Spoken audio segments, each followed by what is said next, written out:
কাটকা মাছের যতগুলো রেসিপি আমি খেয়েছি তার মধ্যে এটা one of the best recipe. পুরোপুরি রেসিপিটি ফলো করতে পারলে এর স্বাদ আপনারও ভালো লাগবে। তো আমি কাটকা মাছগুলো সুন্দর করে কেটে পানি ঝরিয়ে ছোট ছোট টুকরো করে রেখেছি। হাফ কেজি কাটকা মাছের মধ্যে আমি এখানে বড় বড় 5টা পেঁয়াজ কুচি দিয়েছি। পেঁয়াজের পরিমাণটা অনেক বেশি দিতে হবে, কারণ এখানে আর কোনো সবজি বা আলু কোনো কিছুই অ্যাড হবে না। তো পেঁয়াজগুলো আমি কড়াইয়ের মধ্যে দিয়েছি এবং মানে চুলা কিন্তু এখনও জ্বালাইনি। এর মধ্যে 4 কোয়া রসুন ভালো করে থেতো করে দিয়েছি।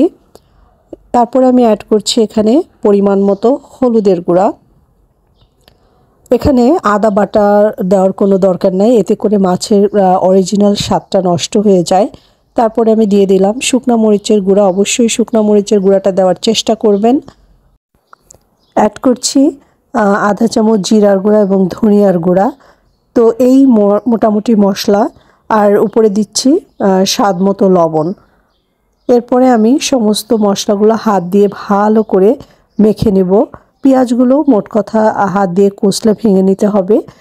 আর এই ক্ষেত্রে কোনো ধরনের তেল দেওয়া যাবে না বা মাছ অ্যাড করে তেল দিয়ে মাখানো যাবে না।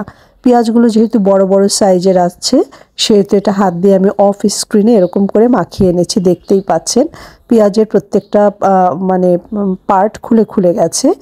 এ পর্যায়ে আমি মাছগুলো অ্যাড করব। এই মাছগুলো কখনো বেশি লম্বা লম্বা করবেন না, তাতে করে মাছ মাঝখানে ফেটে যায় এবং দেখতে ভালো লাগে না, খাওয়ার সময়ও বেশ অসুবিধা হয়। হাত দিয়ে আমি তেল ছাড়াই মাছগুলো ভালো করে মেখে নিচ্ছি। এটা দেশি কাটকা মাছ এবং এই মাছটার এই রেসিপিটা কিন্তু আমি আবারও বলছি অনেক টেস্টি হয়।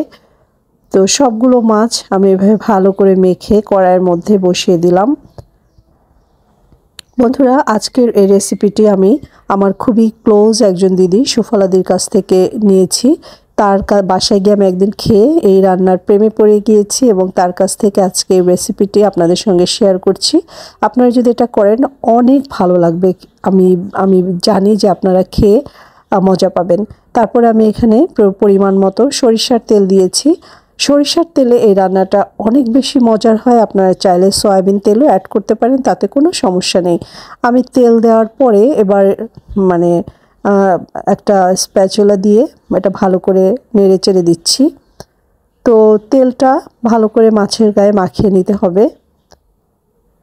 বন্ধুরা, ফার্স্ট টাইম আমার চ্যানেলে যারা জয়েন করেছেন তাদেরকে থ্যাংক ইউ সো মাচ। আমার রেসিপিগুলো ভালো লাগলে অবশ্যই লাইক শেয়ার কমেন্টস করতে ভুলবেন না। সঙ্গে সঙ্গে আপনার মানে মতামতটাও জানিয়ে দিলে আমার জন্য ভালো হয়। তাছাড়া যদি আপনারা কোনো রেসিপি দেখতে চান আমাকে জানাবেন। হাত ধুয়ে অল্প পরিমাণে পানি দিতে পারেন। আমি এখানে মেজারমেন্ট কাপের আধা কাপ পানি দিয়ে তারপরে ঢাকা দিয়ে এবার আমি ছিদ্রটা বন্ধ করে দিচ্ছি একটা মরিচের বোটা দিয়ে। আর প্রথম দিকে আমি এটা হাই হিটে 2 মিনিট সময় রাখবো।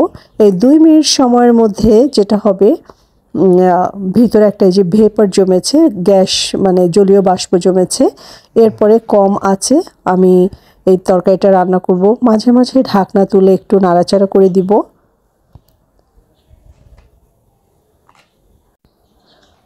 এই মাছটা কলা পাতার মধ্যে মশলা পেঁচিয়ে খেতে ভালো লাগে। তো আজকে আমি যেভাবে শেয়ার করছি এভাবে একদিন যদি করে দেখতে পারেন, আসলেই রান্নাটা অনেক সুন্দর। আর সুফলা দিদিকে থ্যাংক ইউ সো মাচ রেসিপিটি শেয়ার করার জন্য।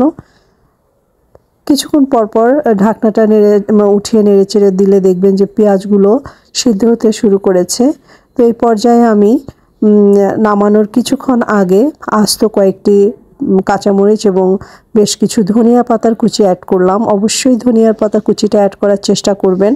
আর শীতের সিজনে মাছটাও পাওয়া যায় এবং ধনিয়া পাতাও অ্যাভেলেবেল, সো অবশ্যই ধনিয়া পাতাটা অ্যাড করে আবার ঢাকা দিয়ে আরও 2-3 মিনিট আমি ঢেকে রান্না করলাম। টোটাল মাছটা রান্না করতে আমার 20 মিনিট সময় লেগেছে। আমি ঘড়ি ধরে 20 মিনিটে রান্না করেছি। তো এই আমি ঢাকাটা তুলে দেখাচ্ছি। মাখো মাখো কাক্কা মাছের এই রেসিপিটি খেতে অসম্ভব ভালো হয়েছিল। আমি আরও কিছুক্ষণ ঢাকা দিয়ে রান্না করব। এই মাছে ঝোল রাখা যাবে না বেশি।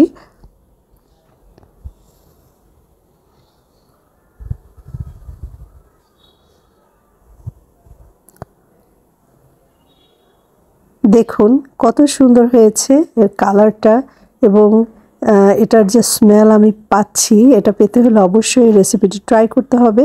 আর এই যে ঝোলের পরিমাণটাও দেখতে পাচ্ছেন, একটু ভিজা ভিজা।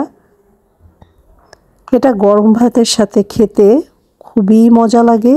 আর যতগুলো পেঁয়াজ দিয়েছিলাম দেখুন, এটা কিন্তু মাছের সঙ্গে মিলে গেছে। পেঁয়াজগুলো একটু বড় বড় রাখার চেষ্টা করবেন। এই তো আজকের রেসিপিটি এখানেই শেষ করছি। সবাই ভালো থাকবেন, সুস্থ থাকবেন। আমার চ্যানেলটির সঙ্গে থাকার জন্য থ্যাংক ইউ সো মাচ।